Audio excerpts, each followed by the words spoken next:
All right, let's dive into a really powerful tool for any developer's toolkit, the template method design pattern. Seriously, if you're looking for a way to make your code cleaner and way more maintainable, you're going to want to see how this works.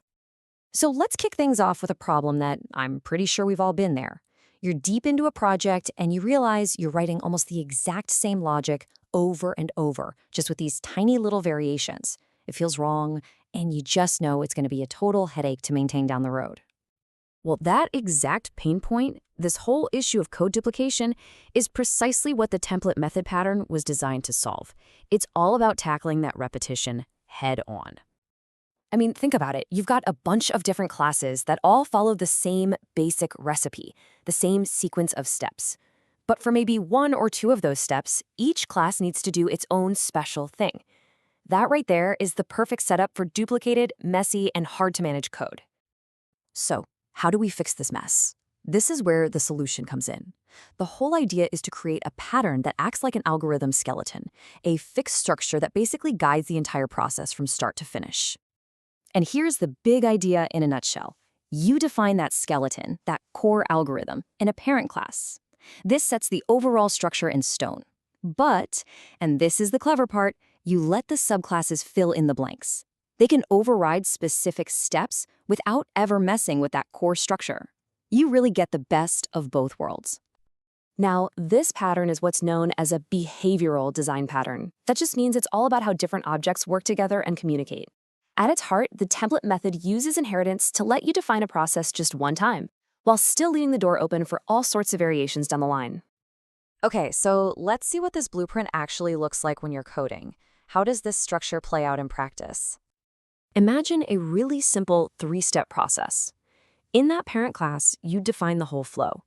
You might implement step 1 and step 3 as these fixed, unchangeable methods. But step 2, you'd mark that as an abstract method. You're basically telling any subclass, hey, to finish this process, you have to provide your own version of step 2. To make this super concrete, let's use an example. Imagine we're building a system for university courses. We have a basic engineering course structure, right? All engineering students have to take some common papers, but they also have one special paper that's specific to their major. And boom, here's where it all just clicks into place. The main basic engineering class handles math and soft skills. Those are our fixed steps. But that special paper method? It's left abstract. So the computer science class can jump in and define it as data structures, while the electronics class defines it as digital logic. It's the exact same skeleton, just with different details filled in. See how cool that is? And the real beauty here is that all the common logic, all the stuff that doesn't change, lives in one single place.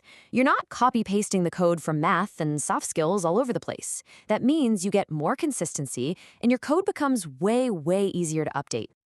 Of course, like any powerful tool, this pattern isn't some magic silver bullet.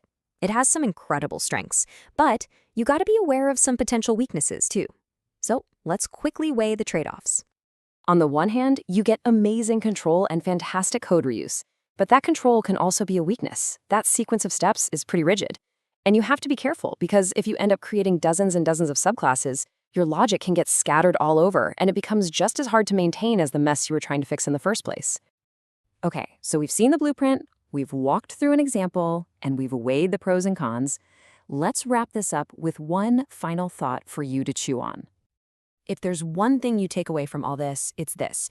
The template method is your go-to pattern whenever you need a standard, multi-step process, but you still need the flexibility to customize some of those specific steps. It's really all about finding that perfect balance.